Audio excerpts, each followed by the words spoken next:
1월 8일 새벽 기도의 말씀입니다. 오늘 우리에게 주시는 말씀은 여호수아 6장 8절에서 16절까지 말씀입니다. 여호수아가 백성에게 이르기를 마침에 제사장 7은 양각 나팔 7을 잡고 여호와 앞에서 나아가며 나팔을 불고 여호와의 언약궤는 그 뒤를 따르며 그 무장한 자들은 나팔 부는 제사장들 앞에서 행진하며 후군은 궤 뒤를 따르고 제사장들은 나팔을 불며 행진하더라. 여호수아가 백성에게 명령하여 이르되 너희는 외치지 말며 너희 음성을 들리게 하지 말며 너희 입에서 아무 말도 내지 말라.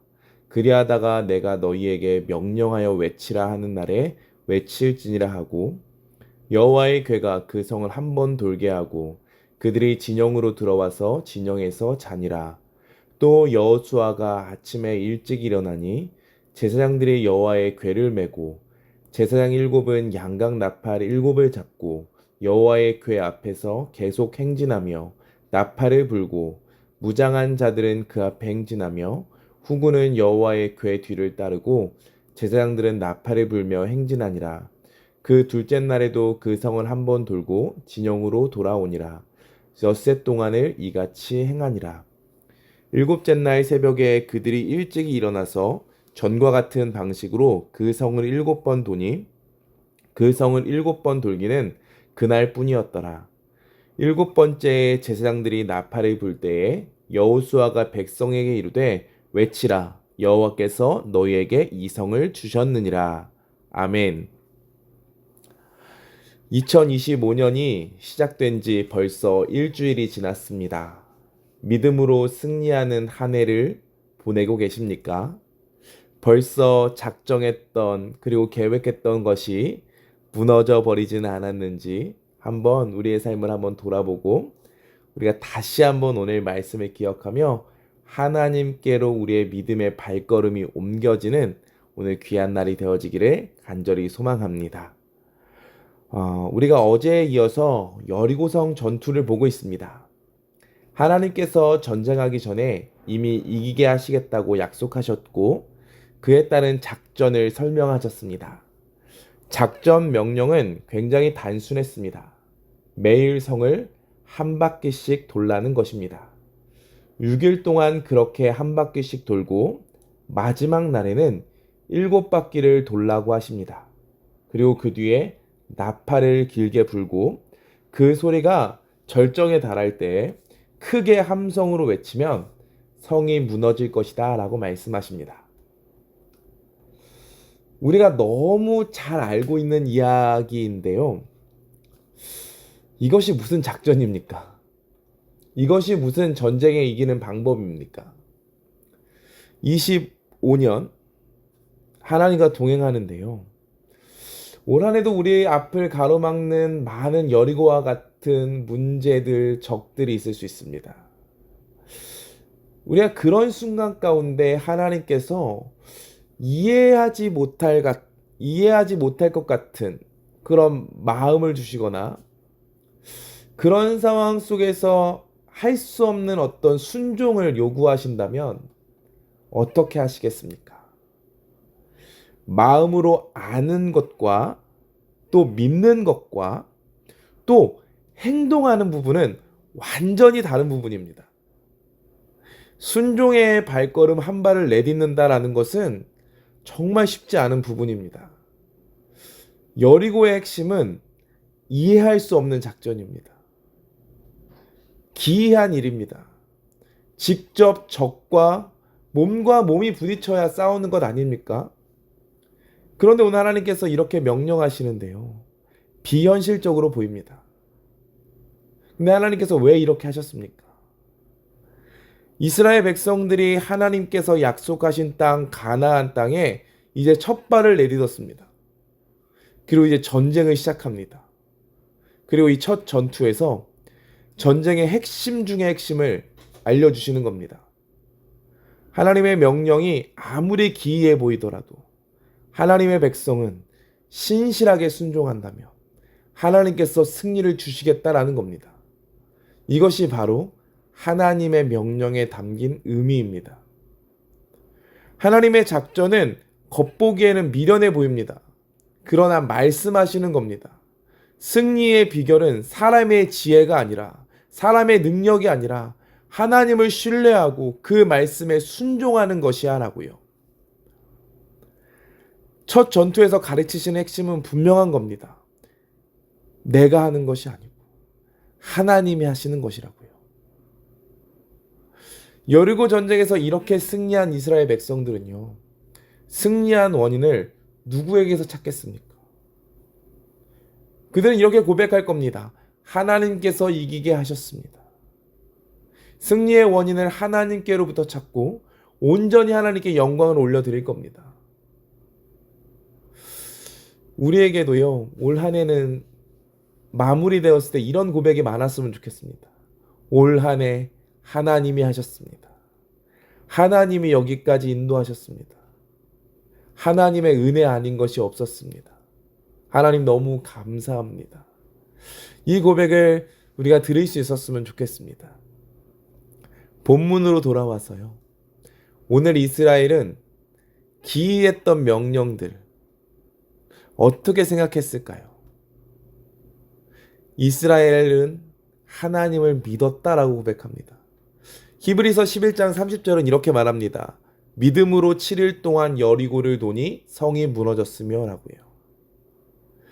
그 미련하고 문제 많고 불평 많던 이스라엘 백성들이 하나님을 믿었다라고 합니다. 이것이 우리에게 소망을 줍니다. 그들이 7일 동안 믿었습니다. 기이한 명령을 들었을 때 머리로 이해하는 것이 아닙니다. 그냥 믿고 걸어가는 것입니다.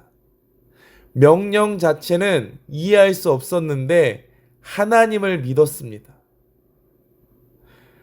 우리가 이 이야기를 알다시피 마지막 함성을 부르는 그 순간까지 성이 무너질 기미는 전혀 보이지 않았습니다.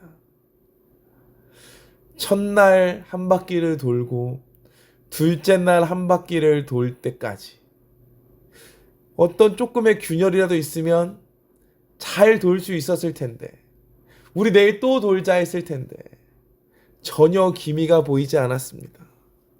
그런데요, 그들은 7일 동안 믿었다라고 합니다. 하나님께서 이들에게 한 가지를 더 명령하셨는데 10절을 보면 너희 입에서 아무 말도 내지 말아라 라고 하십니다. 침묵하라라는 것이었죠. 그들이 그들의 습관대로 의심하고 불평할까봐, 또 그 불평을 쏟아냈을 때 그 불평이 전이 되어져서 사람들이 그 여리고성을 도는 것을 멈춰버릴까봐 미리 입술에 족쇄를 채우는 것 아닙니다. 침묵은 무엇이 됩니까? 침묵은 기도가 됩니다.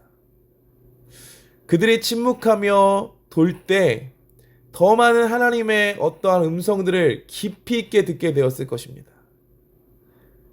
나는 지금 하나님의 말씀 때문에 돌고 있는 거야. 나는 하나님을 믿어. 하나님 때문에 돌고 있어.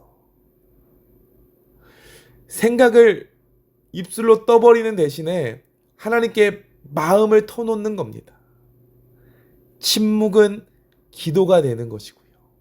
기도는 순종할 능력이 되는 것입니다. 이스라엘 백성들은 침묵하며 기도했고 하나님의 마음을 알게 되었고 하나님의 마음에 더 깊이 있는 순종으로 나아갔습니다. 우리도 2025년 매일 반복되는 일상, 쉽게 변화되지 않는 어떤 환경, 오히려 은혜를 받고 더 좋아지는 것보다 오히려 식어져가는 나를 발견할 수 있습니다. 우리가 믿음의 여정을 계속 걸어가고 있는데 시작할 때보다도 못한 우리의 믿음의 현실을 마주할 수 있습니다. 이런 생각을 하실 수 있을 것 같아요. 여리고 백성들은 7일이지 않느냐. 7일만 딱 순종하면 결과를 보는 것 아니냐. 우리에게 그 믿음의 길은 너무 멀다라는 거예요. 보이지 않는, 끝이 보이지 않는 뭔가 답답한 길을 걸어가고 있는 마음이 들 수도 있다라는 겁니다. 이런 생각할 수도 있죠. 이스라엘은 같이 걷는 사람들이라도 있지 않았습니까? 우리는 홀로 이 세상을 살아가는 것 같습니다. 그런데도요, 우리가 해야 되는 것은요, 침묵하며 우리가 심기어진 그곳에서 하나님께 순종하는 겁니다. 여리고성을 도는 겁니다. 하나님께서 이것을 원하십니다. 근데 기억하세요. 우리에게도 이 7일째가 오고 있습니다. 숫자 7은 성경에서 완전수입니다. 이 7의 의미는 완전하게 안식으로 들어간다는 의미도 있습니다. 의미를 가집니다. 근데 또 7이 사용되는 것이 심판에도 사용됩니다. 7 봉인, 7 나팔, 7이라는 단어가 요한계시록 그 심판이라는 단어에 사용됩니다. 이 7일이라는 단어에 심판이라는 것과 안식이라는 개념이 같이 있는데요. 이 여리고성에는 이 심판과 안식이 동시에 일어납니다. 7일이 되고요. 함성이 울려 퍼졌을 때 여리고성에는 심판이 일어났습니다. 그리고 이스라엘은 진정한 승리로 들어갔습니다. 온갖 죄악 속에 살았던 여리고 사람들은 심판을 받았고 믿음으로 순종했던 여리고 사람들은 승리와 구원을 경험했습니다. 그러니 우리는 기억해야 됩니다. 하나님의 백성이 그 7일째의 놀라운 승리를 경험했듯이요. 우리에게도 진정한 승리가 있음을 믿으시고 걸어가실 수 있는 여러분 되셨으면 좋겠습니다. 여리고성은 말합니다. 우리에게 7일은 반드시 왔습니다. 때가 차면 예수님은 반드시 오실 것입니다. 그러니 심기어진 곳에서 침묵하며 순종하며 믿음의 발걸음을 걸어가십시오. 이해할 수 없는 것, 이해할 수 없는 길 걸어가는 거 쉽지 않습니다. 그러나 우리가 순종의 발걸음을 옮긴다면 하나님께서 결국에는 승리를 주실 것입니다. 2025년 아름다운 고백으로 채워질 그 한 해를 기대하며 믿음으로 순종하고 걸어가시는 우리 태국교회 성도님들 되어주시기를 간절히 소망합니다. 기도하겠습니다. 하나님 사랑합니다. 하나님 감사합니다. 주님, 우리가 모든 순간 가운데 믿음으로 걸어가기를 소망합니다. 이해할 수 없는 마음을 주실지라도, 순종할 수 없는 마음을 주실지라도 하나님이 우리 인생 가운데 행하실 일들을 기대하며 순종하며 믿음의 발걸음을 옮길 수 있는 우리가 되게 하여 주십시오. 하나님께 순종하며 하나님의 뜻을 구하며 침묵하며 기도하며 하나님의 능력을 입어서 승리하는 2025년을 살아가는 우리가 되게 하여 주시옵소서. 주님, 오늘 하루도 하나님께 모든 것을 맡겨드립니다. 주님, 오늘도 믿음으로 하루를 잘 살아내게 하시고 잘 걸어갈 수 있도록 도와주시옵소서. 모든 것 가운데 함께 하심을 믿사오며 감사드리며 예수님의 이름으로 기도합니다. 아멘.